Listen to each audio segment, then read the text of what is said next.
팔이죠? 이렇게 보기 좀 이쁘네요. 저 약간 누런 게 넝발이에요. 파리는 네모 앞에서 꼼짝 못한다. 오늘 무슨 약 드셨어요? 오늘 왜 이러세요? 그게 아니라 제가 농담처럼 네. 약간 뒤에가 누리끼리한 게 넝팔이 아니겠습니까? 아닙니까? 초록빛 나는 게 형광빛 나는 게. 황금색 나는 거. 그러니까 그런 파리들은 정말 그거 앞에서 꼼짝 못 하던데. 정답 이거 아닐까요? 파리는 끈끈이 앞에서 꼼짝 못한다. 박희순 씨 평소에 스펀지 즐겨 보세요? 예, 지금 보는데요. 좀 더 적응났어요. 예. 네, 라이언 씨. 좀 이번에는 좀 과학적인 근거가 있는 건데요. 네네네. 파리는 허브 앞에서 꼼짝을 못합니다. 허브. 예, 허브요. 이렇게 왜 키우는 그럴까요? 허브 같은 거 있잖아요. 뭐 로즈마리라든지 뭐 그런 종류의 로즈마리. 뭐 라벤더나 뭐 이런 거. 예, 라벤더. 그런 허브 앞에서요. 네. 그래서 이제 제가 파리를 굉장히 싫어하거든요. 근데 네. 고등학교 때 저를 좋아했던 친구가 저한테 그 허브를 선물해 주면서 파리나 모기가 근처에 오지 않을 거라고 책상 위에 올려놓으라고 했었습니다. 안 왔어요?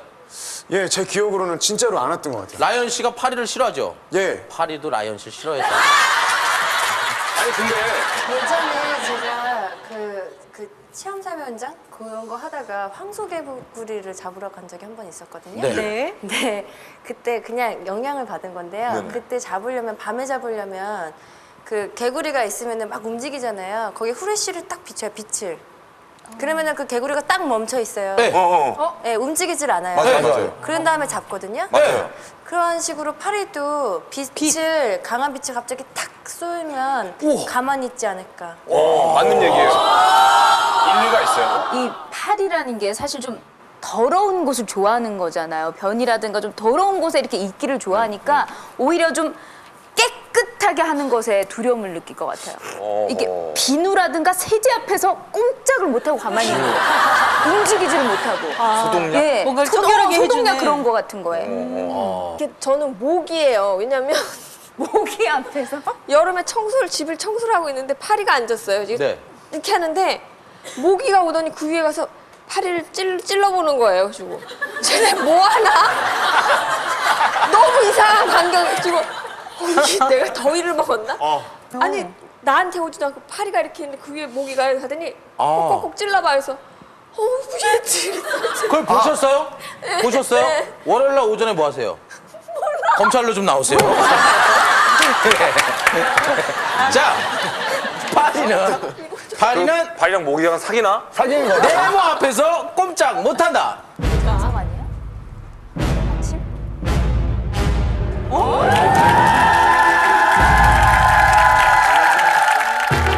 파리는 붉은 등 앞에서 꼼짝 못한다. 약 150여 종의 병원차를 옮기는 파리. 동시에 가장 더러운 곤충의 선두주자로 뭐든지 잘 먹어치우는데 그런 파리가 붉은 등 불빛 아래서는 꼼짝도 못한다는 인터넷 제보. 그게 정말 사실입니까? 자주 나오네요. 예, 사실입니다. 파리는 붉은 등 아래서 아무개서 같이 사물을 인식할 수 없습니다. 자, 그럼 머뭇거릴 시간 없이 바로 실험해 보겠습니다. 실험 방법은 이렇습니다. 지파리 한 마리가 일반 등불과 붉은 등불에서 어떠한 행동의 차이를 보이는지 확인을 해보는 실험입니다.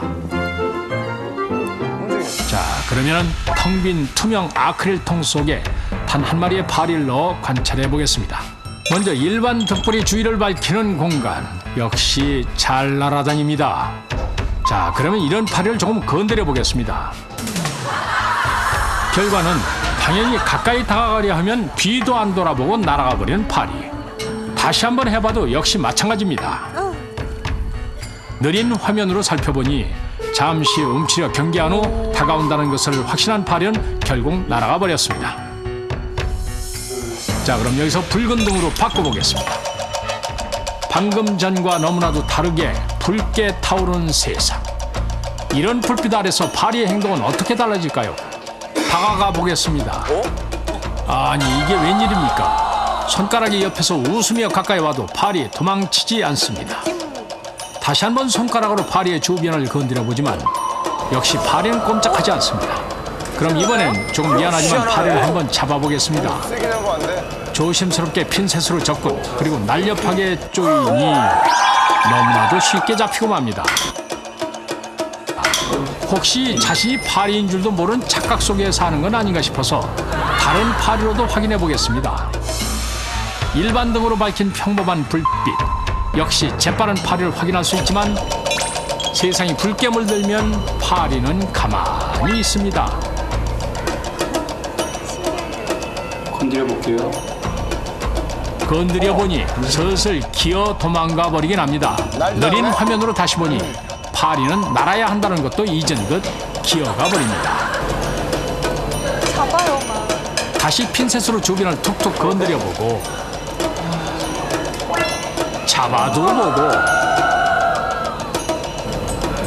무서운 악어 입처럼 벌린 핀셋이 다가온다는 것을 전혀 알아채지 못하는 듯합니다. 심지어 핀셋에 스스로 날아와 끼어버리기도 합니다. 이번엔 파리가 가장 무서워한다는 파리채를 자극해보겠습니다. 환한 일반 등불 아래서는 날렵하던 파리들, 붉은 등 앞에서는 파리채의 흔들림이 전혀 느껴지지 않는 모양입니다.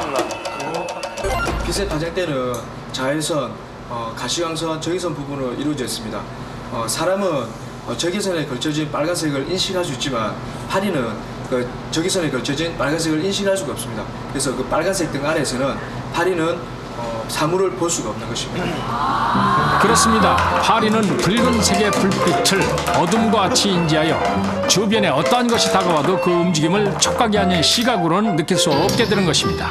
그렇다면 음식물 앞에서는 어떻게 반응할까요? 스펀지 팀은 일반 등과 푸른 등, 그리고 붉은 등으로 밝혀진 3개의 방을 만들고 그 안에 파리가 좋아하는 케이크를 넣었습니다. 과연 파리는 어느 쪽 음식을 좋아할까요? 드디어 3개의 방을 개방합니다. 달콤한 향기를 발산한 케이크와 굶주린 파리들을 가로막았던 문이 열리니 파리들의 움직임이 조금씩 빨라지기 시작하는데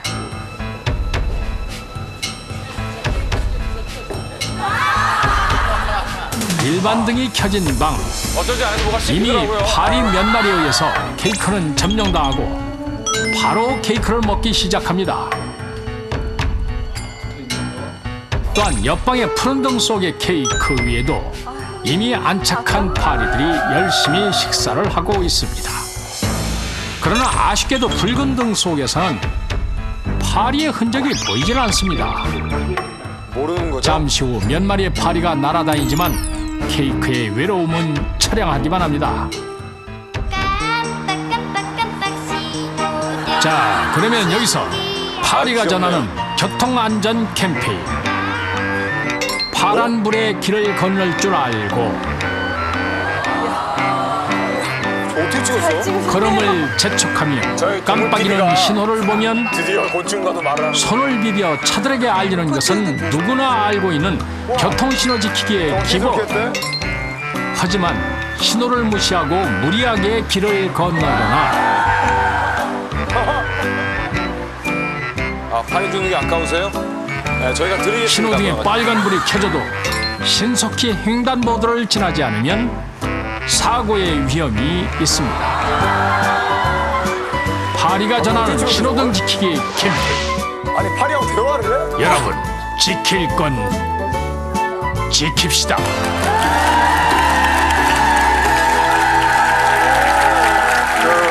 가격에 후레쉬 같은 거에다가 그렇죠. 셀로판지를 이렇게 딱 붙여놓으면 돼요. 빙고, 그것도 가능합니다. 셀로판지를 붙이면 되겠네요. 아니 뭐 그냥 집 등 거기다가 셀로폰지 붙여놓고 잠깐 잡을 때만. 그렇습니다. 그거 가능해요. 예. 모기들도 혹시 붉은 등을 비추면 꼼짝 못하는지 궁금하시죠? 궁금하시죠? 검색창에 스펀지만 씁니다. 확인해 보겠습니다. 파리는 붉은 등 앞에서 꼼짝 못한다. 빛나라 지식의 과연 첫 번째 문제. 몇 점 나왔어요? 자, 오늘의 감정단의 수준을 한번 볼까요? 하나, 둘.